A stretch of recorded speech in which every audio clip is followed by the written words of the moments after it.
Assalamualaikum warahmatullahi wabarakatuh. Waalaikumsalam warahmatullahi wabarakatuh. Grossever, majalah Gross Digital kembali mengudara.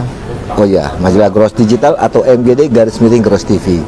Insya Allah sebelum saya perkenalkan narsum yang sudah tidak asing lagi di hadapan Gross TV, sedikit informasi. Insya Allah doakan semoga menjadi langkah awal bagi Gross untuk kembali terbit di tahun 2023. Karena MGD atau Gross TV itu kan dulunya berawal dari majalah, kemudian migrasi ke website, kemudian ke YouTube, dipaksa oleh COVID-19. Nah, COVID sudah mulai berkurang, tapi mohon maaf untuk harganya ternyata tidak seharga yang dulu. Nanti sudah ada di Facebook, sudah saya sebar. Oh ya, kembali ke laptop. Oh, tukul sakit ya, gara-gara di laptop. Gara-gara laptop tukul sakit. Nah, di hadapan Gross TV ini Bang Bro Eki Ridwan, kita panggil Bang Bro aja lah, biar lebih akrab. Sesuai dengan tema Bang. Saya sapa dulu. Assalamualaikum Bang Eki, apa kabar? Sesuai dengan tema.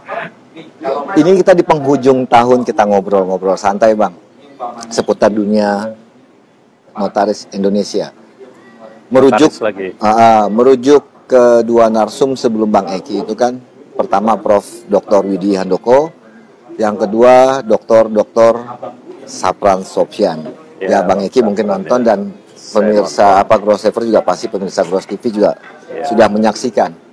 Makanya muncul selintas di benak Gross di penghujung tahun ini dengan judul, apakah tahun 2023 itu menjadi babak baru bagi organisasi Ikatan Notaris Indonesia atau menjadi kepanjangan episode dari tahun 2022?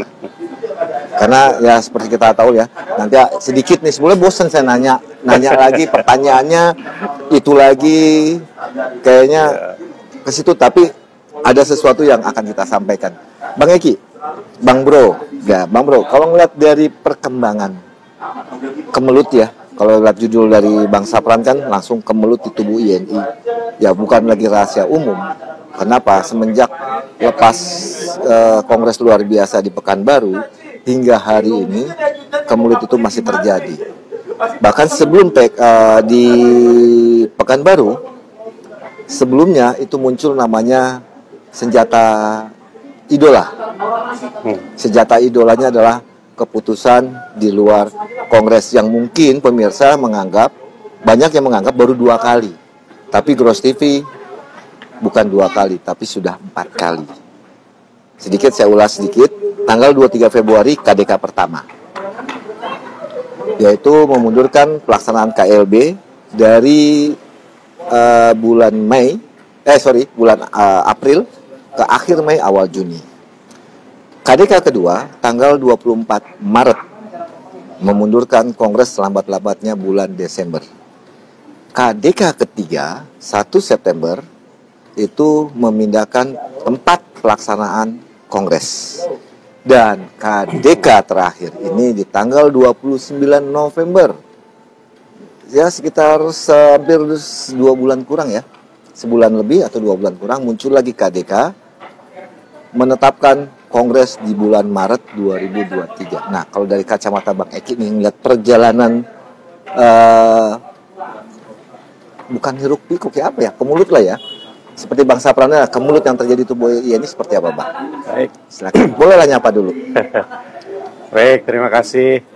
Assalamualaikum warahmatullahi wabarakatuh. Waalaikumsalam. Salam sehat, salam bugar, salam bahagia untuk kita semua. Aku tadi udah nyebut seakan-akan sudah bosan gitu untuk menanyakan hal yang berulang lagi. Ya, saya juga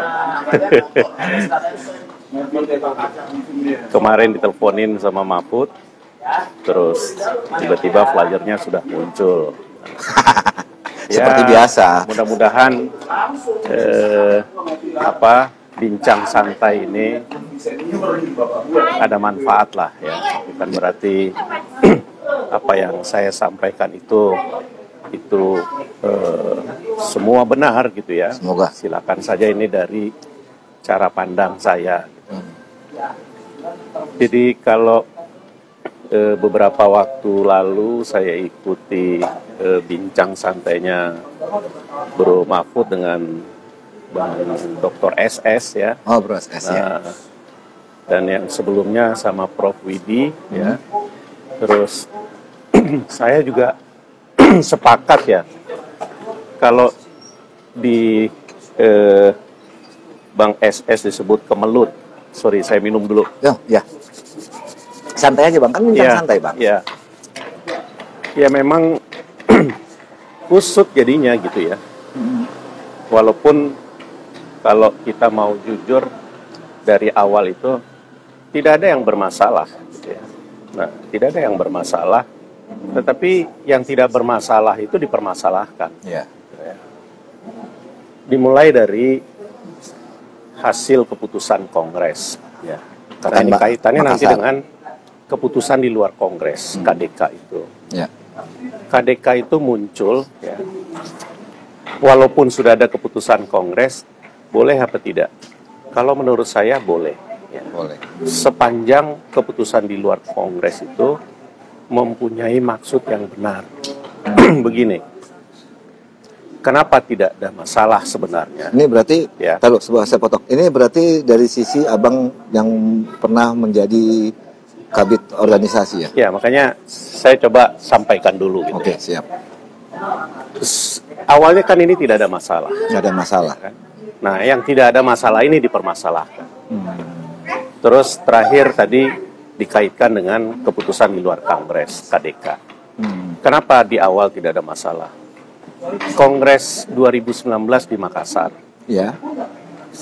Saya termasuk dan kawan-kawan ya bersama Mbak Oti yang dikalahkan gitu ya. Ya, betul.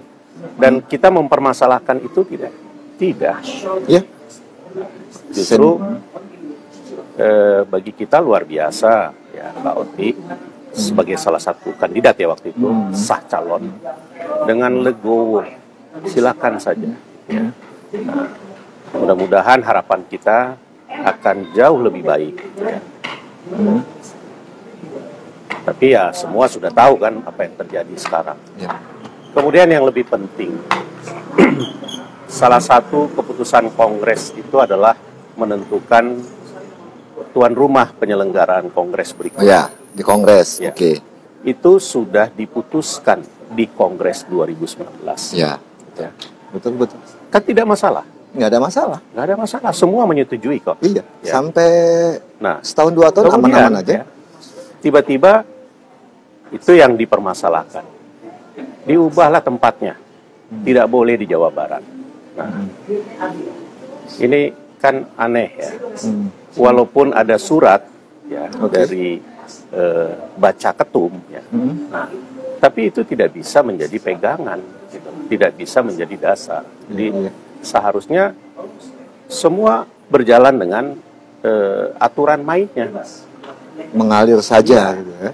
Kongres itu adalah institusi atau pengambil keputusan tertinggi di kita gitu ya, yang kewenangannya tidak bisa diserahkan kepada yang lain. Pasal Kecuali tadi saya sebut, boleh tidak KDK itu?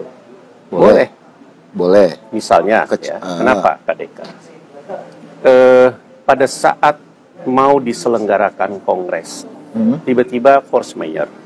Oke. Ya. Terus tiba-tiba misalnya COVID, gitu ya. Nah, dan ada aturan yang dilarang kan, yang kita tidak boleh. Tentu itu harus diantisipasi sebelumnya. Nah, terus diundur, ya, yang seharusnya terselenggara di bulan Mei 2022. Nah, diundurlah misalnya menjadi bulan Juni. Boleh tidak? Boleh. Ya. Tapi kan itu bukannya Kongres, tapi KLB. Ya, harusnya Kongres yang di bulan Juni, yang kenapa tidak bisa dilaksanakan di bulan Mei, ya, karena ada beberapa faktor dan dimintakan persetujuan kepada seluruh anggota, dan anggota memahami itu. dan menyetujui itu. Nah, boleh apa tidak? Boleh. Tetapi caranya harus benar. Ada mekanismenya. Ya, tidak bisa disampaikan itu secara dadak-dadakan ya. Jadi surat keluar katakanlah misalnya di tanggal 23 Februari. ya. Terus 1 bulan setelah surat itu sudah harus diterima jawabannya oleh yang mengeluarkan surat ya. Sementara ini kegiatan nasional gitu kan. Ya nggak bisa begitu dong mekanismenya. Betul, betul. Ya. Betul.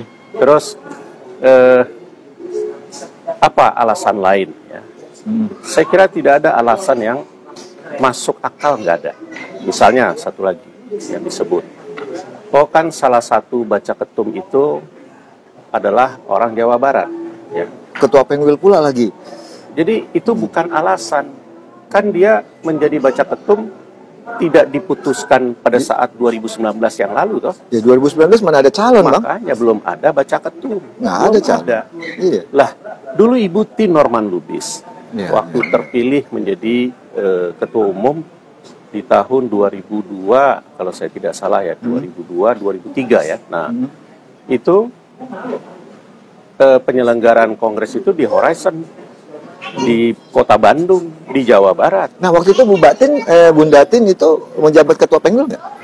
Ya, ketua Pengwil Jawa Barat. Nggak ada masalah, Nggak ada masalah. Saya juga ikut membantu kepanitia kongres pada saat itu.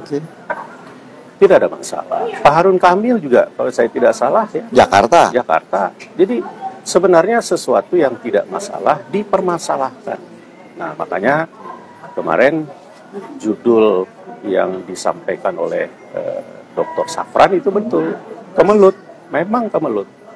Karena ada juga yang sampaikan ke saya gitu ya, kita tuh sebenarnya nggak ada kemelut. Ya. Saya bilang, ya kita itu sebenarnya di awal tidak ada masalah, tetapi yang tidak bermasalah ini dipermasalahkan, akhirnya menjadi kemelut. Gitu kan. Terus ya kita juga tahu lah dan paham lah ya, kalau dikatakan sukses memimpin itu di awal itu ya pernah kita sampaikan hanya ada 3 saja ya sukses priorisasi. Pertama ya sukses konsolidasi konsolidasi. Kemudian sukses program kerja organisasi dan priorisasi. Sukses periodisasi organisasi. Jadi taat asas itu dengan salah satunya taat periodisasi. Kenapa gitu ya?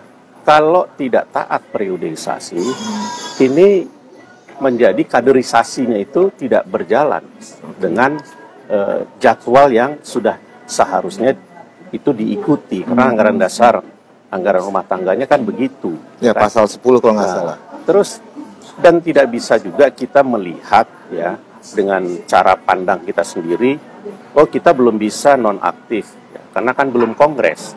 Terus gimana nanti dengan LPJ-nya? Nggak bisa begitu. LPJ ya tetap LPJ.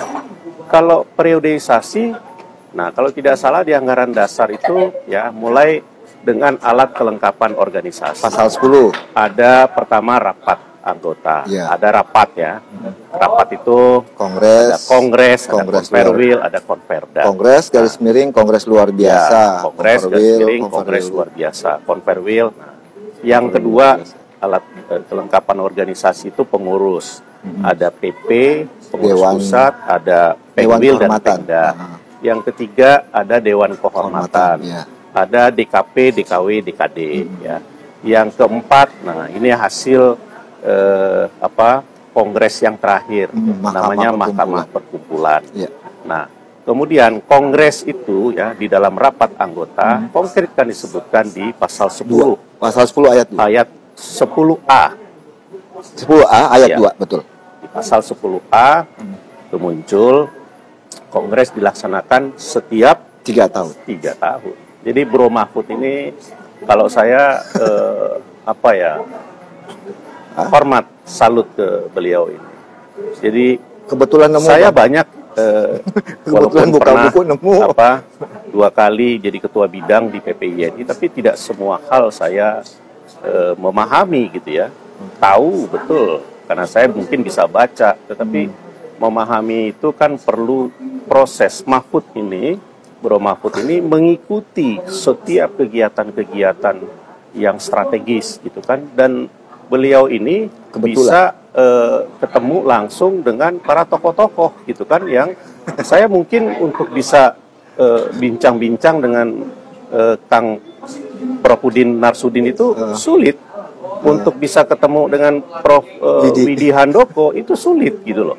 Karena beliau sangat sibuk sekali. Tapi Bro Mahfud ini bisa ketemu Prof. Widi, ya, Kang Udin, Dr. Safran, Dr. Agus. Nah, kebetulan lagi ilmunya itu kan luar biasa gitu kan. Jadi banyak hal yang beliau ini punya plus. Jadi ya mudah-mudahan kalau menurut saya ya ada sisi positif. Mudah-mudahan ini menjadi pahala bagi Bro Mahfud. Insya Allah, amin. Kemudian kita lanjut ya. Taat priorisasi. Sebelum